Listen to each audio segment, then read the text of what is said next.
تیار ہے, بڑے تپیس ہے بدن پہ, بیمار ہے, آنکھوں میں آنسو بہ رہے ہیں, آنکھوں میں آنسو بہ رہے ہیں, چلے جا رہے ہیں. کوفہ سے لشکر جا رہا ہے, دربار یزید کو جا رہا ہے, دربار یزید کو جاتا ہے. راستے میں اچانک انہی میں سے ایک گھوڑا رک جاتا ہے, بالکل چلنے کو تیار نہیں. پیچھے سے یزید کی لشکر اسے مارتی ہے, بگانے کی کوشش کرتی ہے, بڑھتا نہیں ہے, بڑھتا نہیں ہے, بڑھتا نہیں ہے. وہاں پریشان ہو جاتی ہے, یزید کی لشکر پریشان ہوتی ہے.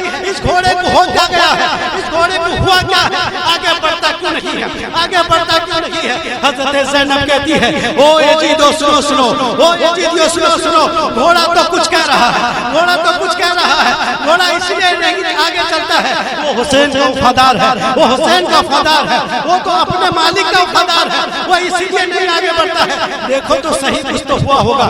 اے زین العابدین دیکھو پیچھے تو کچھ ہوا ہوگا, پیچھے تو کچھ ہوا ہوگا. کیا دیکھتے ہیں, حضرت سکینہ جو گھوڑے پہ بیٹھی تھی وہ پیچھے گر گئی ہے, گر کر وہ گھوڑے کے پیر کو پکڑ لی ہے, گھوڑے کے پیر کو پکڑ لی ہے. گھوڑا آگے بڑھ نہیں رہا ہے, آگے بڑھ نہیں رہا ہے. پتہ کیا چلا, جو وفادار ہوتا ہے مصیبت میں بھی ساتھ دیتا ہے, خوشی میں بھی ساتھ دیتا ہے. دیکھو وہ جاندار ہو کر, ایک جانور ہو کر وہ کہتا ہے یہ سکینہ میں تجھے کیسے چھوڑ سکتا ہوں, میں تجھے کیسے چھوڑ سکتا ہوں. ہم کیسے حسینی ہیں جو نماز کو چھوڑ چھوڑ کر بیٹھے ہیں, ہم روزے کو چھوڑ چھوڑ بیٹھے ہیں, ہم برائی کرتے جا رہے ہیں, شراب میں مست ہوتے ہیں. سکینہ کو گھوڑا نہیں چھوڑا, گھوڑا نہیں چھوڑا. یزیدی لشکر دیکھتے ہیں, پھر سکینہ کو اٹھا کر گھوڑے پہ رکھ دیتے ہیں, پھر گھوڑا چلنے لگتا ہے, پھر چلنا لگتا ہے. قافلہ لوٹا ہوا قافلہ جا رہا ہے, دربار جاتا ہے. جب دربار پہ جاتا ہے, امام حسین کا سر آگے ہے, آگے ہے سر, پھر نیزے کے اوپر ہے. یاد کرو میرے مسلمان بھائیوں, یاد کرو جس وقت قافلہ لوٹ رہا تھا اس وقت کوئی مددگار نہیں تھا. یہ سوچ رہے تھے یزید کہ حسین کا مددگار کوئی نہیں ہے, زینب کا مددگار کوئی نہیں ہے, والوں کا مددگار کوئی نہیں ہے, سکینہ کا مددگار کوئی نہیں ہے, اور زین العابدین کا مددگار کوئی نہیں ہے. اس وقت زین العابدین لکیر کو پکڑ کے یہ عربی کا شعر کہہ رہے تھے, سلام پڑھ رہے تھے, حضور کی بارگاہ میں کہہ رہے تھے ان التیا ریح الصبا یا من الى ارض الحرم, ان التیا ریح الصبا یا من الى ارض الحرم بلغ سلامی روضتن یا مصطفیٰ. یعنی حضرت زین العابدین کہہ رہے تھے اے گزرنے والی ہوا, اے گزرنے والی ہوا, اگر تو مدینہ جا رہی ہے, اگر تو مدینہ جا رہی ہے, میرا سلام میرے نانا کو پہنچا دینا, میرا سلام میرے نانا کو پہنچا دینا, میرا سلام میرے نانا کو پہنچا دینا. یا رحمت للعالمین ادرک زین العابدین, اے رحمت کرنے والے, اے پوری کائنات کے رحمت للعالمین. آج یزیدوں نے آپ کے نواسے پہ ظلم کیا ہے, آپ کے نواسے پہ ظلم کیا ہے. یا رحمت للعالمین ادرک زین العابدین, اے میرے نانا جان اپنے زین العابدین کی خبر لیجئے. آج قید میں مبتلا ہے, آج بیڑی بندے ہوئے ہیں, آج پریشانی حالت میں ہے. اللہ کے نبی اس وقت حضرت زین العابدین یہ نعت نبی پڑھ کر جا رہے تھے, اس وقت شمس الضحیٰ, بدر الدجا, نور الہدیٰ, کیف الورا, مصباح الکرم, شفیع الامم, صاحب جود والکرم پھر آتے ہیں, سامنے آتے ہیں. آقا کہتے ہیں زین العابدین گھبرانے کی بات نہیں, آج میں تمہارے ساتھ ہوں, آج میں تمہارے ساتھ ہوں. قتل حسین اصل میں مر گئے یزید ہے, اسلام زندہ ہوتا ہے. سبحان اللہ, سبحان اللہ.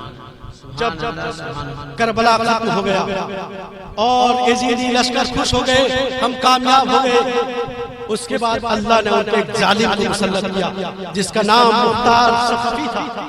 وہ کھڑا ہوا, اعلان کیا جتنے امام حسین کے قاتل ہیں سب کو چن چن کر مارا جائے, چن چن کر مارا جائے. مختار ثقفی نے جب اعلان کیا, اس میں سے عمر بن صادق تھا, اس کو اپنے پاس بلایا, بلا کے بولا کہ تو بتا تیرا باپ کہاں گیا. اس نے کہا میرے باپ کو آپ نے قتل کر دیا, میرے باپ کو آپ نے قتل کر دیا. پھر پوچھا مختار ثقفی کیوں میں قتل کیا؟ اس لیے کہ میرا باپ امام حسین سے تیر مارا تھا, میرا باپ امام حسین سے تیر مارا تھا. مختار ثقفی کہا اب تیرا کیا حال ہوگا؟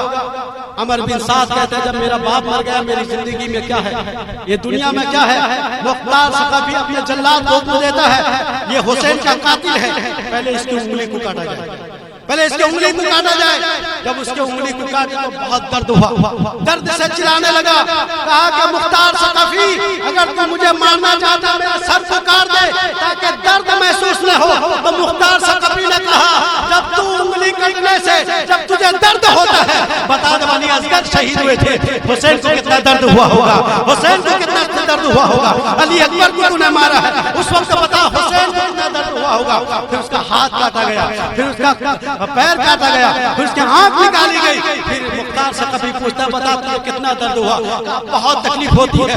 تو وہ مختار ثقفی کہتا ہے عمر بن سعد سن, جس وقت تو امام حسین کو شہید کیا اس وقت فاطمہ کو کتنی تکلیف ہوئی ہوگی, فاطمہ کو کتنی تکلیف ہوئی ہوگی, اس وقت امام حسین کے نانا کو کتنی تکلیف ہوئی ہوگی. کیونکہ اللہ کے نبی فرماتے ہیں الحسین والحسین منی, یعنی حسین اور حسن من سے ہے, یعنی میری جج ہے, میرے آجا ہے. جب حسین کو تکلیف ہوئی ہوگی میرے نانا کو تکلیف ہوئی ہوگی, ان کے نواسے کو تکلیف جب ہوئی ہوگی تو نانا کو تکلیف ہوئی ہوگی. اسی لیے عمر بن سعد کو اس کے آزا کو کاٹ دیا. کاٹنے کے بعد آخر میں اعلان کیا دیکھو جہاں جہاں میں کوفہ میں جو بھی امام حسین کے قاتل ہیں تلاش کر ان کو مارا گیا. آخر میں ایک شخص تھا جو خانہ کعبہ میں طواف کر رہا تھا. کہاں طواف کر رہا تھا؟ خانہ کعبہ میں. نقاب اوڑھ کر, جو نقاب خانہ کعبہ میں جو حج کرنے جاتی ہے عورت ہو مرد چہرہ نہیں چھپاتے, وہاں چہرہ چھپانا نہیں ہے, وہاں چہرہ دکھا کر طواف کرتے ہیں. کیا دکھا کر؟ چہرہ دکھا کر. ایک شخص طواف کر رہا تھا, اس کا چہرہ چھپا کر طواف کر رہا ہے اور طواف کرتے کرتے یہ بولتا ہے اے اللہ تو نے تو میں جانتا ہوں تو مجھے اپنی بارگاہ سے دور کر دیا ہے, میں جانتا ہوں تو نہیں بخشے گا. چلا چلا کر طواف کر رہا تھا. کسی نے پوچھا یہ وہ دربار ہے, یہ اللہ کا گھر ہے, یہ بڑے بڑے گناہگاروں کو بخش دیتا اللہ تعالیٰ, تو کون سا ایسا گناہ کیا تو کہہ رہا ہے کہ اللہ مجھے بخش نہیں دے گا؟ اس نے کہا داستان سنو, جو بھی امام حسین اہل بیت کے غدار ہیں, جو بھی اہل بیت کے دشمن ہیں, وہ ہمیشہ کے لیے خار ہوئے ہیں, ہمیشہ کے لیے جلیل ہوئے ہیں. اب وہ نقاب اوڑھ کر تو طواف کر رہا تھا. لوگوں نے پوچھا بتا تو صحیح طرح کیا ہوا؟ کہا کہ جس وقت امام حسین کا سر لے کر خولی اپنے گھر کو گیا, اپنے گھر کو گیا, خلی بن یزید جب لے کر اپنے گھر کو گیا, اس کی بیوی کہی کیا لے کر آئے ہو؟ بولا کہ میں امام حسین کا سر لے کر آیا ہوں. بیوی کہنے لگی ہر شوہر اپنی بیوی کے لیے تحفہ و تحائف لاتے ہیں, تحفہ لے کر آتے ہیں, بیوی کو تحفہ دیتے ہیں. تم امام حسین کا سر لے کر آئے ہو, یہ مجھ سے گوارا نہیں ہو سکتا, یا تو تم گھر سے چلے جاؤ یا تو میں گھر سے نکل جاؤں گی. اتنا کہنا تھا, خولی اس سر کو لے کر دوسرے کے گھر میں لے کر رکھا. جب دوسرے کے گھر میں رکھا, اب وہ شخص کہتا ہے جو خانہ کعبہ میں طواف کر رہا ہے میرے ساتھ 70 آدمی تھے. کتنے آدمی تھے؟ 70 آدمی اس سر کی نگرانی کر رہے تھے تاکہ کوئی ان کے سر کو نہ لے جائے. سر کی نگرانی کر رہے تھے. اتنے میں آقا تاجدار, دونوں عالم کے مالک و مختار, غریبوں کے غمخوار, یتیموں کے ماوا, یتیموں کے ملجا, بیواؤں کے مددگار, امام حسین کے نانا فاطمہ کے ابا جان تشریف لاتے ہیں. سبحان اللہ, تشریف لاتے ہیں سر کے پاس. جیسے تشریف لاتے ہیں اس خانچے میں امام حسین کا سر تھا, فوراً تاجمن کہتے ہیں السلام علیکم یا رسول اللہ, السلام علیکم یا رسول اللہ. قتل حسین اصل میں مر گئے یزید ہے, اسلام زندہ ہوتا ہے ہر کربلا کے بعد. حضرت امام حسین کی زبان یعنی چھت پر جانے کے بعد جان ہے. اس لیے اللہ تعالیٰ فرماتا ہے وَلَا تَقْتُلُوا مَن يُقْتَلُ فِي سَبِيلِ اللَّهِ أَمْوَاتٌ. اس کی مثال امام حسین ہے, اس کی آئیڈیل امام حسین ہے. قرآن ایک تھیوری ہے, پریکٹیکل امام حسین ہے. امام حسین کہتے ہیں السلام علیکم یا رسول اللہ. سارے کے سارے حیرت میں پڑ جاتے ہیں, سر کٹ گیا ہے, تن کے میدان میں ہے, کربلا میں ہے, دربار یزید پہ سر بولتا ہے, زبان سے یہ آتی ہے صدا السلام علیکم یا رسول اللہ. 70 آدمی تھے, 70 آدمی بیٹھے تھے. وہ بیان کرتا ہے, کون بیان کرتا ہے؟ یزیدی لشکر میں سے ایک سپاہی وہ بیان کرتا ہے. 70 آدمی تھے, حضور صلی اللہ علیہ وسلم تشریف لائے, تمام انبیاء کرام تشریف لائے. لانے کے بعد اللہ کے نبی نے غضب کی نگاہ سے ان 70 کو دیکھا, ان 70 کو دیکھا, یعنی غضب کی نگاہ سے, ٹیڑھی نگاہ سے دیکھا. وہ 70 وہیں کے وہیں مر گئے, 70 وہیں کے وہیں مر گئے. یہ کربلا کے بعد کا واقعہ ہے. اب تو کربلا کے تک سنے ہیں, کربلا کے بعد یہ ہوا 70 کے 70 میں سے سب مر گئے, ایک ہی زندہ رہا جو خانہ کعبہ میں طواف کر رہا تھا. وہ بیان کرتا ہے سب مر گئے, میں اکیلا رہا. اس کے بعد اللہ کے نبی نے فرمایا, اللہ کے نبی نے فرمایا, کیا فرمایا سنو. اللہ کے نبی فرماتے ہیں کہ تو میرے حسین کا قاتل ہے, اللہ تجھے برباد کرے گا. جس کو نبی بددعا دیتے ہیں, نبی تو بددعا نہیں دیتے, لیکن تکلیف ہوئی, اب وہ بیان کرتا ہے جس دن اللہ کے نبی نے مجھے یہ فرما دیا میرا چہرہ کتے کا چہرہ ہوگا. وہ کہہ رہا ہے میں اس لیے چہرہ چھپا کر طواف کرتا ہوں کہ میرا چہرہ انسانی چہرہ نہیں ہے, انسان کی طرح لگ رہا ہوں لیکن کتا کی طرح ہو رہا ہے. وہ طواف کر رہا تھا, مختار ثقفی کو خبر ملی کہ طواف کرنے والا جو نقاب میں طواف کر رہا ہے وہ اس کا شکل کتے کی شکل ہو گئی ہے. اس لیے مختار ثقفی اس کو بلاتا ہے, کہتا نکالو خانہ کعبہ سے طواف سے نکالو. نکالنے کے بعد سارے عام اسے قتل کرتا ہے. پتا کیا چلا, قتل حسین اصل میں مر گئے یزید ہے, اسلام زندہ ہوتا ہے. ہر کربلا کے بعد لوگ سوچتے ہیں امام حسین قتل ہو گئے, نہیں یزیدیت قتل ہو گئے, نہیں شرابیت قتل ہو گئے, نہیں کفریت قتل ہو گئی. پتا کیا چلا, ہر کربلا اسلام جب زندہ ہوگا تو ایک قربانی چاہتا ہے. اسلام کی زندگی کے لیے قربانی کی ضرورت ہے. اللہ تعالیٰ میرے بولنے میں کسی قسم کی اس کو معاف فرمائے اور ہم سب کو امام حسین کے کردار میں چلنے کی توفیق عطا فرمائے, ان کی طرح عمل کرنے کی توفیق عطا فرمائے, نماز روزانہ پڑھنے کی توفیق عطا فرمائے, صرف تقریر سنت میں نہیں بلکہ اس پہ عمل کرنے کی توفیق عطا فرمائے. امام حسین کا نعرہ کے ساتھ میں امام حسین نے جو بتایا اس پہ عمل کرنے کی توفیق عطا فرمائے. اور خاص کر اے پروردگار عالم حسنین کریمین کے صدقے ہمارے اس محلہ والے کو جتنے لوگ سننے کے لیے آئے ہیں سب کی مغفرت عطا فرما. اور پروردگار عالم اس محفل کے صدقے کے فضل سے مولا جتنے لوگ مجبور ہیں سب کی مجبوریوں کو دور فرما دے. مولا امام حسنین کریمین کے صدقے کے فضل سے اس قبرستان میں, اس محلہ کے قبرستان میں جتنے مرحومین ہیں امام حسن اور حسین کے صدقے کے فضل سے ان کی مغفرت عطا فرما. السلام علیکم ورحمۃ اللہ وبرکاتہ.